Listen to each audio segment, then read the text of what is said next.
بسم الله الرحمن الرحيم. يا مساء الخير على اعزائي المشاهدين وحلقه جديده من خلال قناتي على اليوتيوب. طبعا انا بقالي فتره غايب من قبل ماتش الوداد، كان عندنا شويه امور كده بنظبطها، وطبعا بنبارك للنادي الاهلي الف الف الف الف مبروك على دوري ابطال افريقيا. وده المتوقع وده المنتظر، وطبعا جماهير النادي الاهلي في قمه السعاده طبعا الفتره ديت.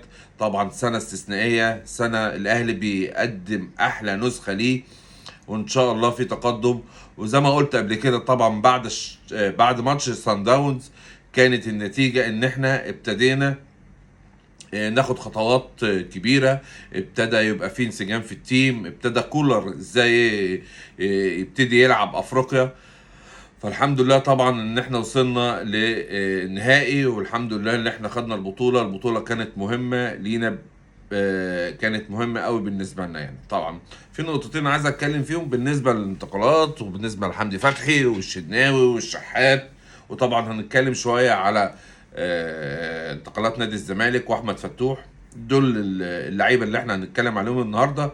طبعا هنبتدي بحسين الشحات. حسين الشحات انا شايف ان الفترة دي في كلام وفي لغط كتير قوي على حسين الشحات، ان هو هيوقع مش هيوقع، هيجدد للنادي الاهلي، هيروح نادي القطري او في قطر يعني يسافر.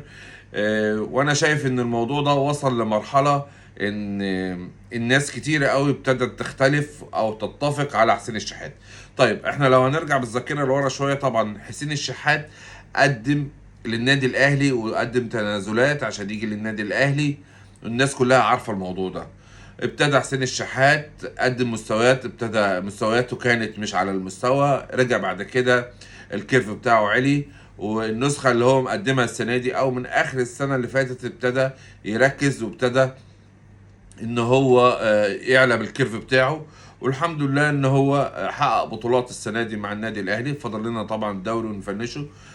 فانا شايف من وجهة نظري يعني، طبعا انا بقى مش هطلع اقول لك زي اليوتيوبر ان النادي الاهلي محتاج اللعيبه بتاعته كلها الفتره اللي جايه، عشان خاطر احنا داخلين على مستويات اعلى، وعندنا كاس عالم، وعندنا سوبر افريقيا في السعوديه، وعندنا دوري ابطال، وهيبقى عندنا الدوري وكاس مصر والسوبر المصري. فالفتره الجايه طبعا احنا محتاجين اللعيبه دي. بس انا في نقطه بالنسبه لجماهير النادي الاهلي اللي زعلانه مثلا على حسين الشحات انه هيمشي مش هيمشي، مختلفين. الموضوع اسهل وابسط من كده.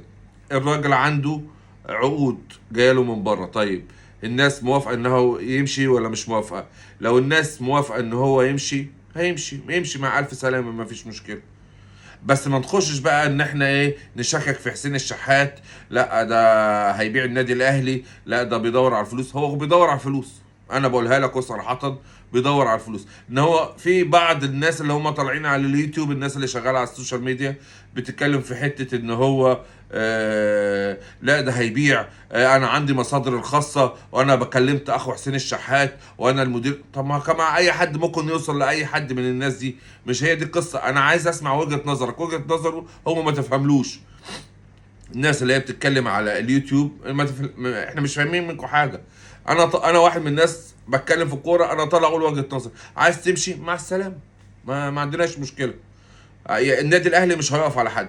النادي الاهلي محتاج لعيبته، محتاج ان هو يقفل على لعيبته.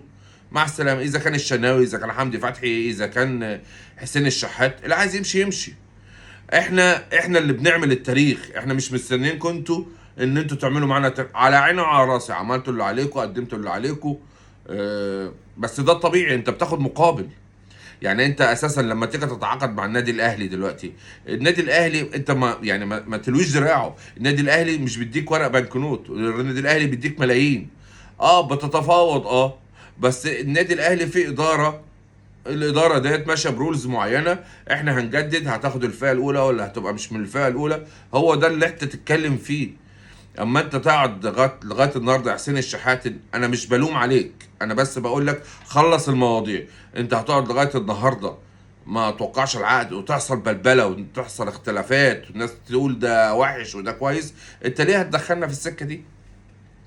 يا عم 1+1=2. انا عايز 1 2 3. موافقين يا نادي الاهلي اداره؟ موافقين. مش موافقين؟ طب نتفاوض. ما اتفقتوش، اقطع عرق وسايح دم، اتوكل على الله وسافر. وانت عايز تسافر، وده الواضح ان هو النادي الاهلي انت حاطط دلوقتي في موضوعين، اللي هي المشاركه، وفي موضوع تاني بند تاني طبعا انا مش هذكره دلوقتي عشان انا مش متاكد منه الصراحه. بس هي انت دلوقتي نسبه المشاركه هي اللي بتتكلم فيه. نسبة المشاركة دلوقتي اللي انت بتتكلم فيها، اللي هيمشي على لعيبة الاهلي هيمشي عليك. وفي نفس الوقت بكلم ادارة النادي الاهلي، انك تكون على مستوى الاحداث، او مستوى تطور التعاقدات مع اللعيبه في العالم كلها، ان انت نادي مش قليل. فانت دلوقتي اداره النادي الاهلي، انت عارف ان انت محتاج اللعيب ده. اللعيب ده مش هيبقى مستريح الا ما ياخد اللي هو عايزه، مش اللي هو عايزه يبقى شاطح. لا، انت بقى المفروض تبقى حاطط ناس معينه، ناس نجوم، ناس ميجا ستار عندك في الفريق. لا، انت تكون حاطط لهم معرفش هتعملوها ازاي يعني، بس دي وجهة نظري. انك تكون مثلا الفئة الاولى من كذا لكذا لكذا لكذا، ليه مميزات كذا كذا كذا كذا كذا كذا، الفئة التانية كذا كذا كذا كذا كذا. الميجا ستار عندك برضو تميزه، لازم يحس ان هو مستريح.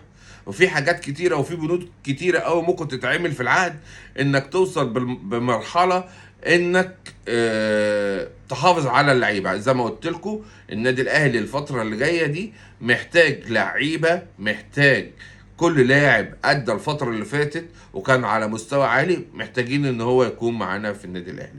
دلوقتي جينا الشناوي طبعا الناس كلها كانت مستنيه الحلقه بتاعته اللي هو صورها في الامارات، وكانوا بيتكلموا في حته ان هو او لمح ان هو ممكن يمشي.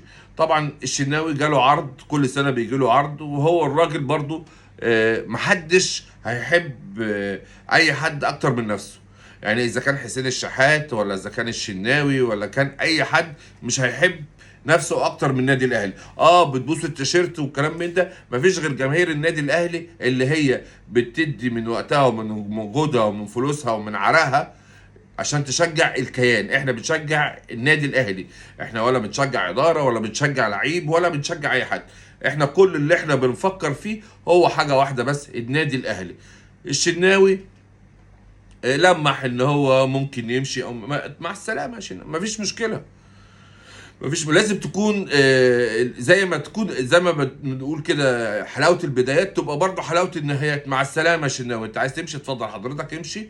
وبرضه النادي الاهلي مش هيقف على حد، بس برضه اداره النادي لازم تحافظ على لعيبتها. دي النقطه اللي انا عمال اتكلم فيها وبحاول اوصلها، وبوصل صوتي لاداره النادي الاهلي. حاول تحافظ على لعيبتك في حدود الامكانيات اللي انت تقدر عليها.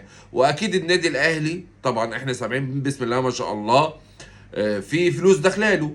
هتقول لي ازاي ومش ازاي وانا عندي بس احنا بالنسبه لنا كجمهور النادي الاهلي، بالنسبه لنا رقم واحد هي فرقه الكوره، فريق الكوره في النادي الاهلي.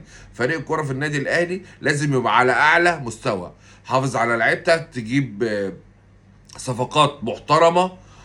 دي مش مشكله بقى جمهور النادي الاهلي. جمهور النادي الاهلي من مطالباته ان هو يخلص في البطولات اللي جايه. البطولات اللي هو داخل عليها دي لازم يخلص فيها. غير كده طبعا هيبقى فيها كلام كتير. طبعا دي من نقط نجاح اداره النادي الاهلي. هنيجي لموضوع فتوح طبعا هو مشكلته مع نادي الزمالك. عشان ما نبقاش مختلفين، فتوح بالنسبه له رقم واحد نادي الزمالك. بس طول ما هو المعزول ده موجود في نادي الزمالك، مرتضى المعزول يكون في نادي الزمالك، فتوح مش هيلعب في نادي الزمالك، وده واضح ودي واضحه صريحه. هو فاضل له سنه، لو في السنه دي ما جددش فتوح هيجي النادي الاهلي. طيب هنيجي نتكلم بقى، هل فتوح يفيد النادي الاهلي؟ طبعا فتوح يفيد النادي الاهلي. فتوح من اللعيبه العاليه في النادي الاهلي. ونسيت اتكلم برضو في حته ان المقارنات ما بين حسين الشحات وزيزو. يا جماعه انتوا بتتكلموا ازاي يعني حسين الشحات بارقامه ببطولاته بمساعدته لفرقته، ولا زيزو؟ ما هي باينه واضحه يعني. نرجع تاني لفتوح. فتوح لو جه النادي الاهلي طبعا هيفيده، وده اللي احنا منتظرينه الفتره اللي جايه. هيبان معانا ايه اللي هيحصل مع فتوح.